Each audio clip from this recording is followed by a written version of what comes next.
याबाबतीत तहसीलदार इस्लामपूर यांना दिलेल्या निवेदनामध्ये त्यांनी असे म्हटले आहे की महाराष्ट्रात गेल्या 1.5-2 वर्षांपासून भाजपा लोकशाही संपुष्टात आणण्यासाठी समाजात तेढ निर्माण करून राजकीय पक्षांमध्ये फोडाफोडीचे राजकारण करत या महाराष्ट्रात कॉन्ट्रॅक्ट बेसवर मुख्यमंत्री व 2 उपमुख्यमंत्री नेमून हुकुमशाहीच्या दिशेने वाटचाल करीत आहेत। हे सरकार स्थापन झाल्यापासून या राज्यात झुंडशाही निर्माण झाली आहे। जो या सरकारच्या विरोधात बोलतोय, लोकशाही जपण्याचा, संविधान जपण्याचा प्रयत्न करतोय, त्याला देशद्रोही ठरवण्याचा प्रयत्न करून तुरुंगात पाठवण्याचा यशस्वी प्रयत्न आहे। हे लोकशाहीला साजेसे नाही। जर सरकारमध्ये असणाऱ्या आमदाराला स्वसंरक्षणासाठी भर पोलीस स्टेशनमध्ये गोळीबार करावा लागत आहे, हे या महाराष्ट्राचे दुर्दैव आहे। मग कुठे आहे लोकशाही? ही तर झुंडशाही म्हणावी लागेल।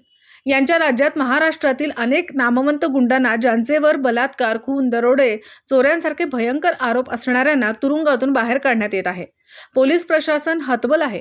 पोलिसांचाही जरब राहिलेला नाही। मुंबईमध्ये उद्धव बाळासाहेब ठाकरे, शिवसेनेचे उपनेते विनोद घोसाळकर यांचे चिरंजीव, शिवसेनेचे माजी नगरसेवक अभिषेक घोसाळकर दहिसर यांच्यावर झालेला हल्ला, पुण्यात उच्च व सर्वोच्च न्यायालयाचे ज्येष्ठ विधितज्ञ, संविधान तज्ञ ॲडव्होकेट असीम सरोदे, ज्येष्ठ पत्रकार निखिल वागळे, सामाजिक कार्यकर्ते विश्वंभर चौधरी यांच्यावर गुंडांनी केलेल्या हल्ल्याची नैतिक जबाबदारी स्वीकारून मुख्यमंत्री व महाराष्ट्र राज्य गृहमंत्री यांनी राजीनामा द्यावा, अशी मागणी या इस्लामपूर तहसीलदार यांच्याकडे निवेदनाद्वारे उद्धव बाळासाहेब ठाकरे शिवसेनेच्या वतीने करण्यात आली।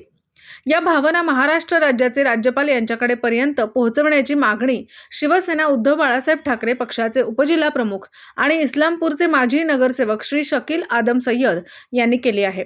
यावेळी श्री शकील आदम सय्यद, युवासेना तालुका अध्यक्ष मानव गवंडी, शहर अध्यक्ष फजल हवालदार, दीपक जाधव, सुनील कोकरे, जमीर नालबंद, अशोक चव्हाण, राशीद डाके, तात्यासाहेब बामणे, सागर दमामे, दीपक कळसे आदी शिवसैनिक उपस्थित होते। जय महाराष्ट्र। आज या ठिकाणी सांगली जिल्हा उद्धव बाळासाहेब ठाकरे शिवसेनेच्या वतीनं माननीय तहसीलदार उबाळे साहेब यांना जाहीर निवेदन देऊन सध्या या महाराष्ट्रामध्ये जो गुंडांनी हैदोस घातलेला आहे त्याची नैतिक जबाबदारी स्वीकारून महाराष्ट्र राज्याचे मुख्यमंत्री एकनाथजी शिंदे आणि उपमुख्यमंत्री देवेंद्रजी फडणवीस यांनी राजीनामा द्यावा अशी आम्ही जाहीर मागणी केलेली आहे। कारण हे सरकार या महाराष्ट्रात स्थापन झाल्यापासून या महाराष्ट्रातील नामवंत गुंडांची सुटका झालेली आहे आणि त्याचबरोबर मुंबईमध्ये दहिसरमध्ये ज्या नगरसेवकांचा गोळ्या झाडून खून केला गेला ते शिवसेनेचे नगरसेवक, त्याचबरोबर पुण्यामध्ये ज्येष्ठ पत्रकार निखिल वागळे यांच्यावर हल्ला झाला, त्याचबरोबर असीम सरोदे जे विधितज्ञ आहेत, सर्वोच्च न्यायालयाचे, उच्च न्यायालयाचे, संविधानाचे विधितज्ञ, अशा लोकांच्यावर वारंवार हल्ले होत आहेत।